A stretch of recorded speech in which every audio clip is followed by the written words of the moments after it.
Saya mau tanya, tadi saya tertarik pada paparan tadi tentang masalah pengolahan emosi ya, kata saya sekitar itu ya.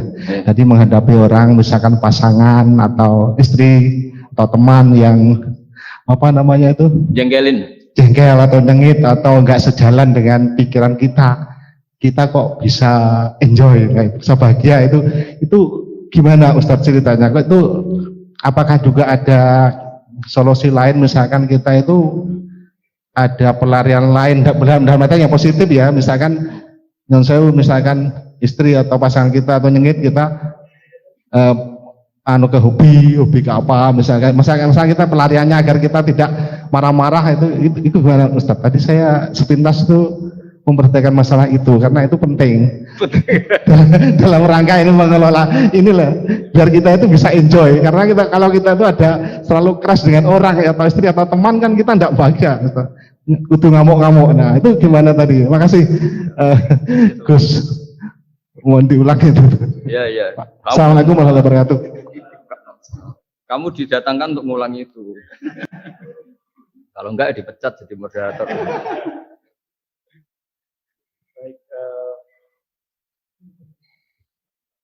Tadi pertanyaannya pun niki bagaimana mengolah emosi niki Gus. Iya. Ketemu kali niki pasangan nopo teman nggih Gus sing nyengiti nopo ngeten Gus. Namanya siapa? Nun sewu Pak, namanya pun sinten Pak? Saya Pak Haryanto, pensiunan Telkom Juwono. Tadi diajak sama Pak Zainal. Terima kasih Pak. Monggo. Bismillahirrahmanirrahim. Jawabannya itu gampang sekali ya. Meskipun tidak semua orang ngalamin seperti itu ya.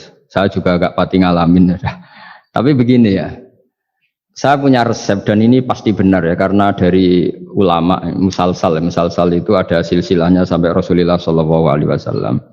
Jadi saya bilang pasti benar karena tidak dalam konteks pendapat saya, tapi ini ajaran Rasulullah SAW. Ini kan temanya tauhid ya, tauhid sebagai inspirasi. Seorang mukmin itu kan harusnya berpikir satu, ridhonya Allah, keputusan Allah. Misalnya Allah merintahkan kita baik sama tetangga. Saya berkali-kali cerita setiap pengajian, ada seorang ulama, itu punya tetangga itu anak muda itu sombongnya bukan main. Manggil ulama itu, ya Ahmad datang ke saya. Datang, setelah sampai rumahnya bilang, ya Ahmad lah hajata libik, saya tidak butuh kamu, silahkan kembali ke rumah kamu. Itu Imam Ahmad santai aja, tetap senang. Setelah sampai rumah dipanggil lagi, ya Ahmad silahkan ke rumah saya. Datang lagi dengan senyum, sampai 3 kali. Ketika beliau ditanya sama pemuda tadi, kenapa Anda ada jengkel? Padahal perilaku saya jengkelin. Terus si imam tadi bilang, wahai anak muda, saya ini senang sekali melaksanakan perintah Allah. Allah bilang kalau sama tetangga yang baik. Karena kamu ngundang saya senang karena nuruti perintah Allah. Kamu nyuruh saya kembali, saya senang karena memang disuruh nuruti perintah tonggo. Nyeneng kau tonggo, menyenangkan tetangga. Jadi saya tidak ada hubungannya dengan kamu. Kalau kamu misalnya ada teman yang jengkelin, misalnya namanya Zaid. Zaid itu manusia, makhluk.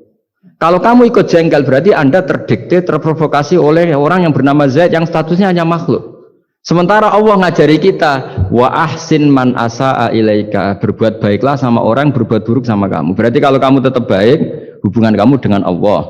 Kalau buruk berarti kamu didikte oleh Zaid. Bayangkan kalau Zaid ini orang yang nggak tamat SD, Anda seorang profesor, berarti anak SD bisa merovokasi profesor. Itu yang bodoh yang mana coba? Jadi ulama itu melatih. Jadi selain tadi, makanya Nabi itu punya ajaran yang memang berat ya. Kalau orang tidak bakat wali jelas berat. Di antara ajarannya itu sil mangkoto aka, sambunlah orang yang memutus hubungan dengan kamu.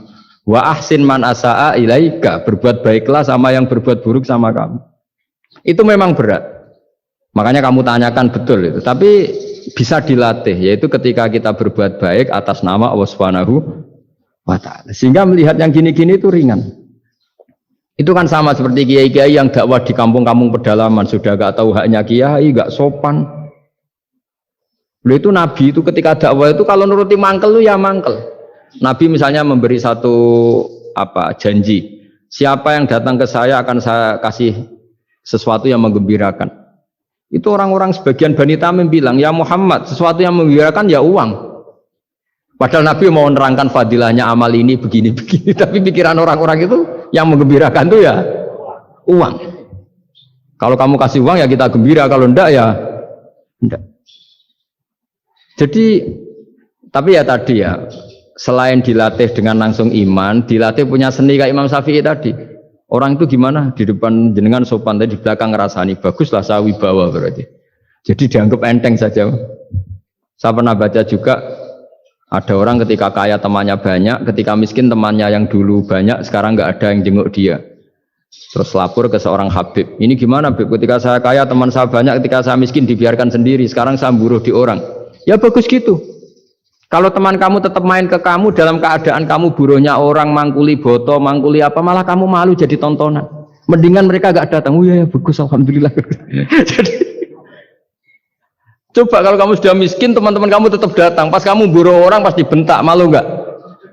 Milih didolani apa milih enggak? Milih enggak. Dulu pikirannya orang kan. Jadi ulama dulu itu ngelola. Ya saya kira demikian. Ya dilatih. Terakhir ini kamu sudah korupsi satu ini sudah. Katanya terakhir ini. Oke, lagi sampun kata Gus, pertanyaan pun. Iya nggak selesai ya. Sampun kata nih. Digabungkan ya Gus. Ya enggak bisa kalau satu ya satu kurang ya. Tambah.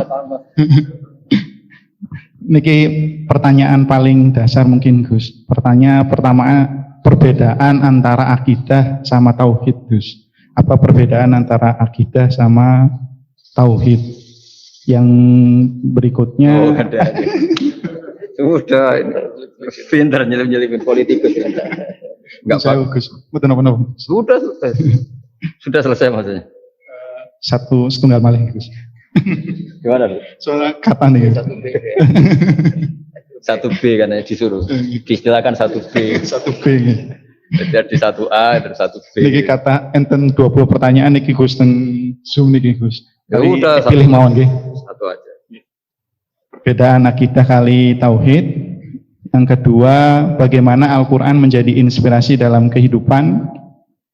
Berkesempatan di mondok pesantren sementara ada di antara kita yang belum merasakan mondok di pesantren, belajar ilmu Al-Quran, maka ada beberapa yang mengikuti orang yang berani menafsiri tapi keblinger. Jadi tafsir ayam kambing adalah ulama, atau ada yang khawatir menafsiri sendiri jadi salah. Mohon pencerahan dari Gus Bahar. Bismillahirrahmanirrahim. Alhamdulillah ini terakhir, semangat sekali saya sudah. Begini ya, jadi kalau biasanya ini sering dipakai Pak Kures ya, sesuatu itu pakai madatul kalimah atau kosakata. Jadi kalau akoda itu dari ain kofdal maknanya mengikat, sehingga kalau kita transaksi disebut apa? Akad. Jadi sesuatu yang mengikat disebut akad. Kata turunannya bisa akidah, sesuatu yang sudah komitmen itu disebut akad atau akidah. Kita berkomitmen iman bahwa Allah satu. Nah satu itu bahasa Arabnya wahid. Terus dari kata wahada wahidu tauhidan, mengesahkan Allah itu disebut apa? Tauhid. Nah, tauhid itu dimulai la syarikalah, bahwa tidak ada kekuatan di luar Allah yang sekuat Allah, disebut tauhid. Jadi akidah dan tauhid itu sama, akidah ya tauhid, tauhid juga akidah. Jadi itu sama. Makanya yang dikatakan Islam itu apa? Yang dikatakan Islam itu adalah al-i'tiqad atau al-aqidah bil janan, akidah tertanam di hati, wa nutqu bil lisan, kemudian akidah itu kita lafadzkan, kita ucapkan, wal amal bil arkan, dan implementasi fisik kita juga seperti itu. Makanya yang dikatakan iman, dikatakan ihsan adalah tadi apa? Akidahnya itu ada bil janan di hati, diucapkan bil lisan, kemudian dipraktekkan bil arkan, yaitu anggota fisik, anggota tubuh kita. Sehingga sujud itu dianggap ibadah paling lengkap, karena fisik kita ya tunduk sama Allah dengan kepala di bawah. Kalimatnya juga kalimat tunduk subhana rabbiyal a'la wa bihamdi. Jadi makanya dilafatkan. Nah, dilafatkan itu penting supaya kuat. Makanya kita ini menyesali betul ketika ada perdebatan niat itu dilafatkan apa enggak. Itu enggak penting sebetulnya. Semua kita yang NU atau yang ahli sunnah atau siapa saja mengatakan melafatkan niat itu sunat, jadi tidak mengatakan wajib. Tapi yang menentang dilafatkan juga kebablasan. Nah, ngelafatkan saja kok enggak boleh. Makanya dulu itu ada guyonan ketika penguasanya itu niat duhur gimana? Dijawab usolli fardhu dhuhri, salah, niat ada di hati. Barang yang satu kuasa, niat duhur gimana? Ditulis niat ada di hati, enggak, yang benar usolli fardhu dhuhri. Ya ribet kalau gitu. Jadi akidah dari kata akoda, akoda itu mengikat, sehingga disebut akdun nikah, berarti ikatan nikah. Akdul ba' berarti hukum jual beli yang sudah jadi. Nah, akidah itu kata turunan dari itu, sehingga maknanya apa? Komitmen kita terhadap agama ini, komitmen kita terhadap Islam. Apa komitmen yang paling dasar dalam Islam? Tauhid, mengesahkan Allah, bahwa tidak ada Tuhan selain Allah. Nah, terus tadi yang menyangkut tafsir ya, kita tidak semua kita pernah mondok. Jawabannya sudah tahu lah kalau tidak semua kita itu pernah mondok. Tapi begini ya, pesantren itu dulu itu tidak harus seperti ini yang di pondok saya atau di pondok-pondok yang lain. Pesantren itu adalah sistem pengajaran di mana setelah diajarkan itu dirasakan, diamalkan, dijiwai. Sehingga dulu malah nggak ada pesantren yang kayak kita ini. Ulama-ulama dulu ya di rumah ngaji tapi serius. Sehingga dulu itu memang yang dimulai ini yang adat kampus sebagian itu agak-agak cocok itu menghafal. Kalau kampus itu kadang kuat analisisnya, kalau di pondok itu memang disuruh menghafal. Kenapa menghafal itu menjadi penting? Karena pengembangan itu setelah hafal. Tapi kalau tidak hafal, maka sebenarnya kita tidak pernah mengembangkan agama, mengembangkan pikiran kita sendiri. Sehingga kita ini butuh hafal. Meskipun setelah itu ada analisis. Saya beri contoh misalnya gini. Mulai kecil sampai tua kita ketemu orang yang sangat materialistik. Makan enak itu apa? Sate. Makan enak itu bakso. Makan enak itu pizza. Selalu kita dibentuk fisik. Tapi kalau kita ngaji sama ulama, makan enak itu apa? Ya saat kamu lapar. Maka ulama dulu mengatakan makanan enak itu apa? Idamuhu alju. Lauknya adalah lapar. Kalau kamu lapar semua makanan enak. Ini kearifan. Dulu ada ulama yang datang melihat istrinya makan satu piring habis. Hanya satu piring, ditanya, kenapa tidak tanduk, sudah kenyang? Alhamdulillah, berarti saya tidak butuh korupsi. Ternyata istri saya hanya makan satu piring kenyang. Kalau makannya 1 ton, baru saya butuh korupsi karena tidak cukup. Begitu juga melihat ngopi. Setiap orang cowok kalau ngopi itu senang sekali. Bahwa ternyata untuk senang itu tidak harus selingkuh, tidak harus maksiat, tidak harus ke klub atau tempat-tempat yang salah. Jadi ulama dulu itu cara kearifannya itu dijaga oleh hal-hal yang sepele. Ternyata saya ngopi itu bisa senang, ya berarti senang itu tidak harus maksiat. Gendong anak senangnya bukan main, melihat anaknya sehat tidur senang. Sehingga ulama dulu mengatakan al-istidrad bil mubahat min qutbiddin, menikmati hal yang dibolehkan Allah itu qutbuddin, pokok dari agama ini. Nah, kenapa orang butuh maksiat? Karena nggak bisa nikmati hal-hal seperti ini. Makanya beragama itu harus nyaman. Dengan nyaman ini diharapkan orang tidak butuh nyaman lewat jalur yang tidak benar. Orang ketemu cucunya senang, ketemu anak senang, ngopi senang. Hal-hal yang taat ya. Apalagi Rasulullah SAW dengan sholat tuh senangnya bukan main, sampai beliau ngintikan wa qurratu aini fis sholat.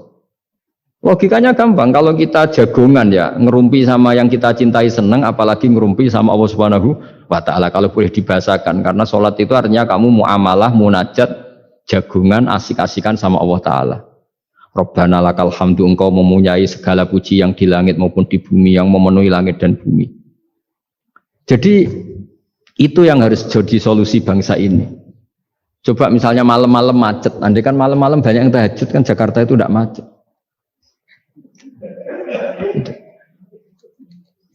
Jadi ulama itu ingin menjadikan taat itu solusi. Makanya kul bi fadlillah bi rahmati fa bidzalika falyafrahu. Orang yang sedang tahajud, itu setiap ulama dulu yang tahajud, itu sampai bilang gini, ainal muluk fi hadil laddah. Enaknya apa jadi raja? Enak ya kita. Sayyidina Ali itu derajatnya tinggi. Di antaranya disebabkan beliau kalau wiridan gini, saya hafal wiridannya. Kafani izzan an takuna li robban wa kafani fakhron an akuna laka abdan. Gusti, saya ini punya nikmat yang luar biasa karena menjadi Tuhan untuk engkau. Zat yang abadi, yang kekal, yang pertama. Coba kalau saya jadi hambanya Fir'aun, Tuhan mati tenggelam lagi, kan nggak ada kerennya. Udah gitu sekarang jadi tontonan lagi coba. Andai kan kamu punya Tuhan Fir'aun kayak apa tersiknya? Sudah Tuhan mati jadi tontonan. Sudahlah Gusti, keren saya ini karena punya Tuhan engkau, zat yang abadi, yang lahul asmaul husna. Wa kafani fakhron an akuna laka abdan, dan saya keren sekali karena menjadi budak engkau, menjadi hamba engkau. Coba kalau saya jadi hamba sesama manusia, kerennya apa? Podo menusane, podo lemah, podo mati ini harus saling memperbudak. Kerennya apa? Coba?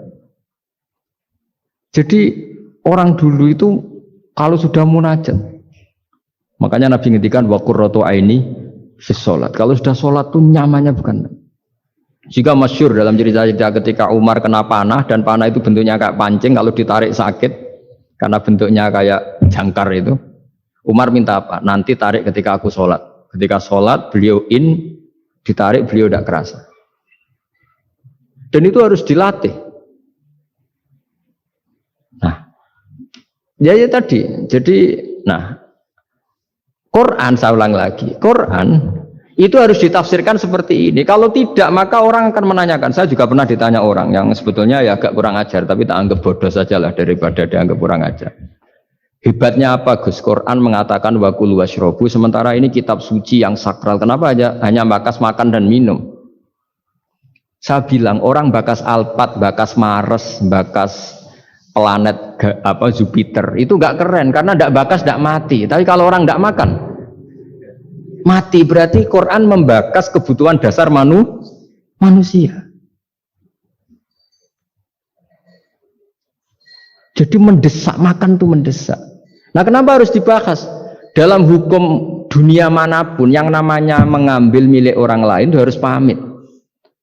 Semua alam ini milik Allah, sehingga kita boleh makan tuh nunggu izinnya Allah. Maka Allah dulu yang ngendikan kulu, kamu boleh makan, baru kita boleh makan. Makanya Islam menganjurkan kita makan baca bismillah, itu pamit yang punya. Kamu pernah beli oksigen, kamu pernah beli buah-buahan sama Allah, tidak pernah beli kan? Itu maling semua itu sebetulnya. Karena tidak pamit sama yang punya. Coba kalau itu milik orang lain, kita langsung makan disebut maling enggak? Sekarang kamu makan itu tanpa pamit Allah, kira-kira maling enggak? Kalau kita keras sebenarnya itu maling juga. Makanya kita dianjurkan baca bismillah. Untung Allah baik, enggak ngelaporkan ke polisi. Nah di sini pentingnya kata kulu wasrobu, makanlah dan minumlah. Artinya kalimat ini punya filosofi yang luar biasa. Tapi andekan ini ditafsirkan orang yang nggak ngerti Quran, nggak ngerti tafsir, nggak punya ad-dzauqus salim, rasa yang baik, maka memang ya ngomong Quran harus ahlinya, sehingga kualitas kulu wasyrobu itu luar biasa. Saya sering sujud syukur karena ayat itu, ya Allah betapa baiknya engkau mengizinkan kita makan rezekimu, hanya modal baca apa? Bismillah. Sudah gitu oleh ulama dikatakan bismillah hanya sunat, kalau enggak juga enggak apa-apa, cuma sedikit kurang ajar lah ngomong. Tapi kalau kamu tidak ahlinya, maka terus malah tanyanya tadi, loh Quran yang katanya hebat kok hanya bakas makan dan minum. Coba misalnya kemarin itu hebat, coba sudah kamu kemarin tanpa makan, tetap pokoknya itu makan. Ketika orang mau menjajaki, mau menempat di Mars atau Jupiter, pertanyaannya apa? Di sana ada air enggak? Ada makanan enggak? Penelitian pertama apa coba? Di sana ada makanan enggak? Iya kan? Yang pokok berarti apa? Makan.